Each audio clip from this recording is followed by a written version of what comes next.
What's up, YouTube? This is Too Raw for TV. So before I get into this video, I want to give a big shout out to the sister Juanetta Thomas for the $20 donation to the channel via the Cash App.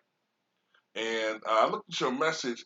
I think you're saying you want me to shout out your love of that LeBron crackhead video I made on Too Raw for Sports. You know what I'm saying? So if you haven't seen that video, it's on Too Raw for Sports. I think it's the second to last video I made up there. I'll make some more videos on the channel today. But basically, that's how I feel, man. Like, everybody like talking about how, one thing that irritates me about a lot of articles today, man, about the Lakers, it'll say like the Lakers lose despite LeBron's heroics. When in reality, a lot of times him shot jacking fucks up the game. Shooting a whole bunch of unnecessary threes that brick and you know what I'm saying, or air ball, and that's he don't play defense. You know what I'm saying? So that starts a fast break. The other team gets in, starts getting into a rhythm. And I'm not saying it's just him, man, but they're not giving an honest assessment of these games, man. And that shit's really beginning to piss me off. That's why I don't fuck all that shit, man. The dude playing the most selfish basketball I've ever seen of any superstar in my life, and the media giving him passes. And there's no need for him to be playing like this. Even with Anthony Davis not out there, he still needs to be playing like this. Earlier this year, Russell Westbrook was averaging over 20 points a game. And the Lakers had a better win percentage. Carmelo Anthony was averaging 17, 18 points a game. And the Lakers had a better win percentage. All of a sudden, ever since he's been averaging 31 points a game, the Lakers they're horrible. Their win percentage is going down because he's playing selfish basketball because it's all about him and his stats. If people want to force you to anoint him as the GOAT, kiss my ass. He's a point crackhead, like I said he is. So if you want to look at that video and look at some other content on Too Raw for Sports. So I'm glad you guys like, this channel, Too Raw for TV.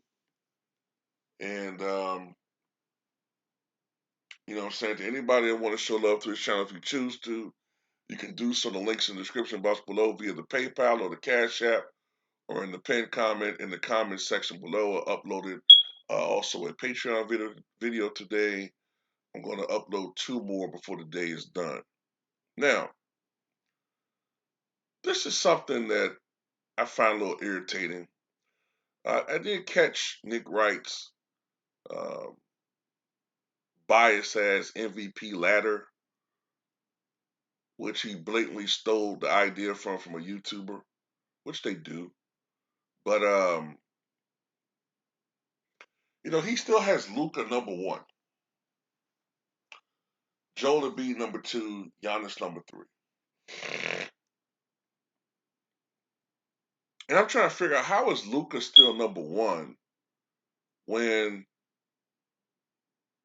they just lost by 20 plus to the Charlotte Hornets last night?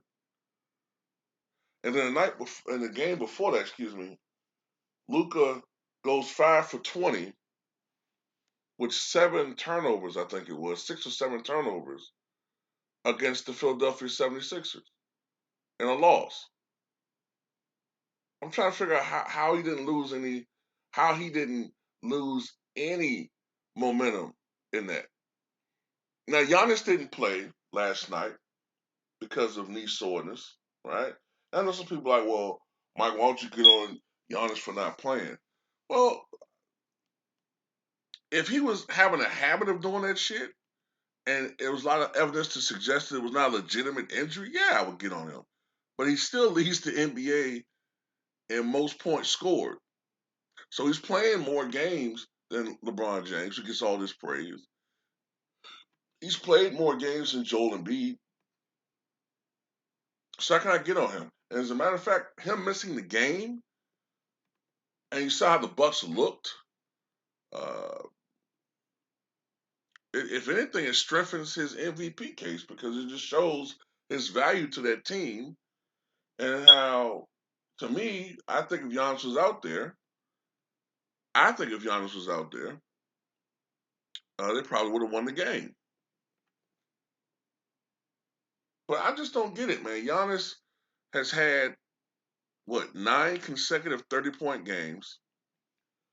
The Bucks, when he has played, have been on a tear in the last 9 or 10 games. The Bucks have been showing signs, and it's like Giannis is just flatlining, man. I don't get it. I don't get it, man. Giannis and Nikola Jokic, who the media also tends to like sort of shortchange, are having seasons with the two highest PER ratings in the history of the NBA. All right. They're having seasons with the two highest PER ratings in the history of the NBA. Now, the little asterisk in that is that we got to remember that Wilt Chamberlain, when he played, it didn't count blocks and steals. So I strongly suggest that strongly suspect, not suspect, but I know if they counted blocks and steals when he played, he would be all over this list of highest PER ratings. But the fact remains, Luka gets too many fucking passes, man. Luka gets way too many passes in the media for when he has poor performances. And everybody's, all over it when he has a great game. And rightfully so. But a lot of people just have this built in, you know, dislike for Giannis, even though he's a nice guy. You know, it's funny, like I said before, if Giannis had a big ass James Harden beard and a fucking Kyrie Irving fro or fucking John Morant braids and he's from this country and motherfucker could identify with him more, so he was more gritty and shit, you know, I think people would like him more. But it's just people don't a lot of people just don't embrace him because they just can't identify with him. I think that has a lot to do with it, you know. Um but everything, everything that he does is it's not legitimate. He wins a championship. People say, well, it should have been the Nets, even though the Nets and Kevin Durant himself said this. They didn't. This wasn't the championship round. That was the semis. But everybody just sees the Nets as this team that should have done should have won a championship, but they didn't win it. So the thing that the Bucks got to do is come out there and win the fucking championship and end this shit altogether. And I don't want to hear no excuses if the Nets lose about Kyrie Irving because look, Kyrie Irving decided to take this stance. And if you supported his stance, that means you supported his actions. Don't use his action as a fucking excuse for why they didn't win if you supported his actions. Can't sit there and support his actions, and then if they fucking lose, well, if he hadn't done, I don't want to hear that shit. So anyway, that's all I got to say, man.